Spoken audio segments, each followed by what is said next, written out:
40 రోజుల్లో 70 చోరీలను చేశారు. ఈ సంవత్సరానికి సంబంధించిన ఏప్రిల్ నుంచి జూన్ 5 మధ్యలో భారీగా చోరీలు జరిగాయి. సుమారు 500 కోట్లకు పైగా అయోధ్య రామయ్య విరాళాలు ఏవైతే వచ్చాయో వాటిని వీళ్ళు దొంగరించారు. భక్తులు ఇచ్చిన ఆ విరాళాల పెట్టెల్లో ఉంచిన ఆభరణాలను కూడా వదిలిపెట్టలేదు. బాలరాముడి విగ్రహం కోసం ఎంతోమంది దేశం మొత్తంగా డొనేషన్స్ ఇచ్చారు. ఆ డొనేషన్స్లో చెవి పోగులు, ముక్కు పుడకలు, గాజులు, కాలికి గజ్జలు, వీటన్నిటినీ కూడా ఆ నిందితులు వదిలిపెట్టలేదు. నిందితులు చాలా చాకచక్యంగా సీసీటీవీ కెమెరాస్కి అడ్డంగా నిలబడి అయోధ్యకు సంబంధించిన ఆ డొనేషన్స్ని దోచేసి ఇంటికి తీసుకెళ్ళిపోయేవారు. అంటే ఆ అకౌంట్స్లోకి అంటే ఏం వచ్చాయి డొనేషన్స్ అనేది లెక్కలు వేయాల్సిన వ్యక్తులు, ఆ వ్యక్తులు లెక్కల్లోకి రాకముందే అవన్నీ కూడా తీసుకొని మాయం చేసేశారు. రాముడి భక్తులమంటూ 100 కోట్లని ఈ కేటుగాళ్ళు దోచేసుకున్నారు. మరి సుమారు 80 లక్షల దాకా ఇప్పుడు దాంట్లోంచి నగదును స్వాధీనం చేసుకున్నారు. 500 కోట్లు ఎక్కడ, 80 లక్షలు ఎక్కడ, మిగతా డబ్బులంతా ఎక్కడికి పోయాయి? ట్రస్టుకు సంబంధించిన ప్రధాన కార్యదర్శి ఆయన పదవికి ప్రస్తుతానికి రాజీనామా చేశారు చంపత్ రాయ్. మరోపక్కన దోషులు ఎవరైనా కూడా వదిలే ప్రసక్తే లేదంటూ సీఎం యోగి ఆదిత్యనాథ్ ఆయన మాట్లాడుకొచ్చారు. 500 కోట్లు అంటే మామూలు విషయం అండి. దేశం మొత్తంగా అందరూ మా వంతు ఎంతో కొంత అయోధ్య రాముడికి ఎంతో కొంత మేము కూడా ఆ మందిరాన్ని నిర్మించడంలో మాది కూడా ఉడత సహాయం చేయాలి మేము కూడా అన్న భావనతో ప్రతి ఒక్కరూ డబ్బులను సేకరించారు. జిల్లాల వారీగా, రాష్ట్రాల వారీగా, మండలాల వారీగా డబ్బులను సేకరించి అక్కడికి పంపిస్తే చూడండి కేటుగాళ్ళు అదే మందిరంలో అదే గుడిలో ఉంటూ వాళ్ళు చేసిన పనులు చూడండి. గతంలో కూడా ఇలాంటి సంఘటనలు తిరుపతిలో కానీ, తిరుమలలో కానీ, మిగతా టెంపుల్స్లో కూడా ఇలాంటి సంఘటనలు మనం చూసాం. కానీ అయోధ్య రాముడి టెంపుల్లోనే, గుడిలోనే, ఇలాంటి ఆలయంలోనే ఇలాంటి ఘటన చోటు చేసుకుంటుందని ఎవరు ఊహించలేదు. 100 కోట్లు. అసలు ఈ విషయం వెలుగులోకి ఎలా వచ్చింది అని అంటే సుమారు 18 నుంచి 20 వేల జీతగాళ్ళు వీళ్ళంతా. 18-20 వేలు ప్రతి నెల వీళ్ళ జీతం ఏంటి ఇవన్నీ లెక్కించడానికి. కానీ వీళ్ళు సడన్గా ₹1 కోటి, 1.5 పెట్టి ప్లాట్లు కొనడం, 40-50 లక్షలు పెట్టి ఫ్లాట్లు కొనడం, ఇలాంటివన్నీ ఆ పని చేస్తున్న వ్యక్తులు చేయగానే ఒక్కసారిగా అందరికీ షాకుకు గురయ్యారు. ఏం జరుగుతుంది అసలు?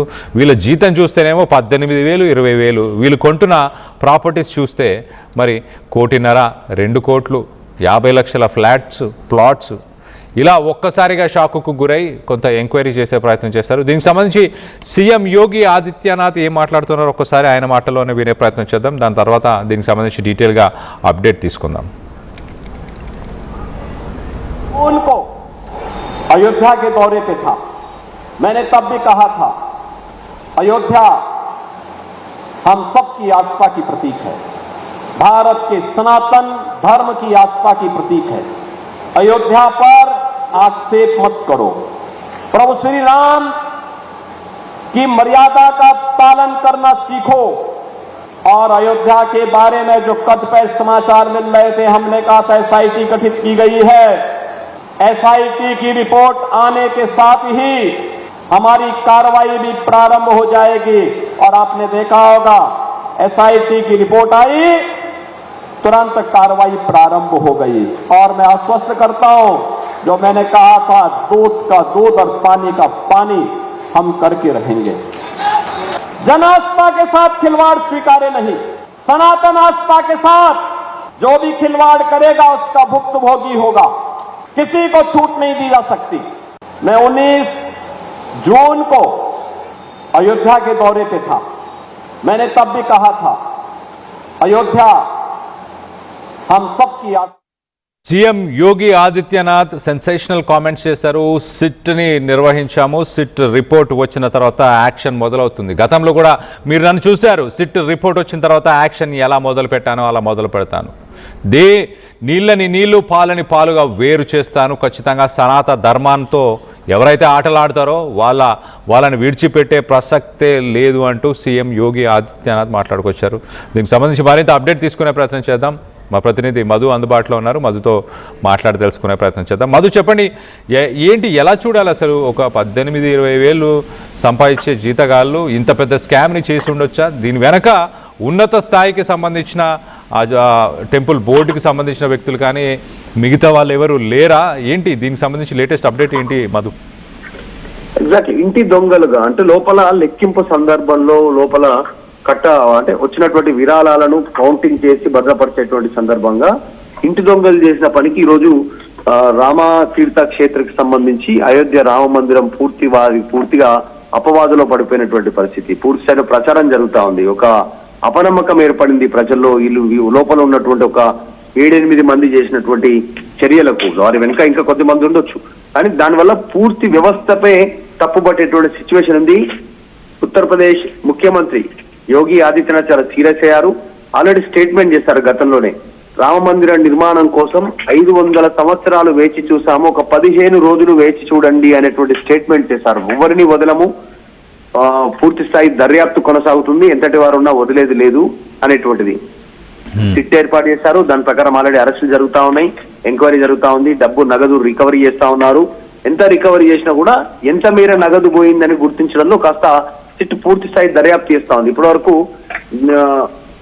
అమౌంట్ కి సంబంధించిన విషయంలో కేవలం అంటే 1 కోటి రూపాయల లోపలనే 80 లక్షల వరకే 79,85,000 మాత్రమే రికవరీ చేశారు. మిగతా డబ్బు ఎట్టుపోయింది, ఎంత మేర చోరీ అయింది, అసలు నిజంగా బయట జరుగుతున్న ప్రచారానికి పోయిన డబ్బుకు ఏం జరిగింది అనేటువంటిది, గతంలో ఇచ్చిన విరాళాల సంగతి ఏంటి, వెండి కానీ బంగారం కానీ నగదు కానీ ఫిక్స్డ్ డిపాజిట్ల విషయంలో కానీ ఆన్లైన్ పేమెంట్ల విషయంలో కానీ వారి సంగతి ఎట్లా ఉందనేటువంటిది కూడా సిట్ దర్యాప్తు చేస్తా ఉంది. ఎగ్జాంపుల్ రామతీర్థ క్షేత్ర తీర్థ అనేటువంటిది ఎప్పుడైతే ట్రస్ట్ స్టార్ట్ చేస్తారో అయోధ్య రామ మందిర నిర్మాణం కోసం ప్రభుత్వ ఇన్వాల్వ్మెంట్ లేదు దీంట్లో, పూర్తిగా ప్రైవేట్ దేశంలో ఉన్నటువంటి సనాతన ధర్మాన్ని ఫాలో అయ్యి రామ మందిర నిర్మాణం కోసం పాటుపడ్డ వాళ్ళు ఎవరైనా కూడా విరాళాలు ఇచ్చారు, ఆన్లైన్ లో ఇచ్చారు, అంతా బ్యాంకులో భద్రంగా ఉంది.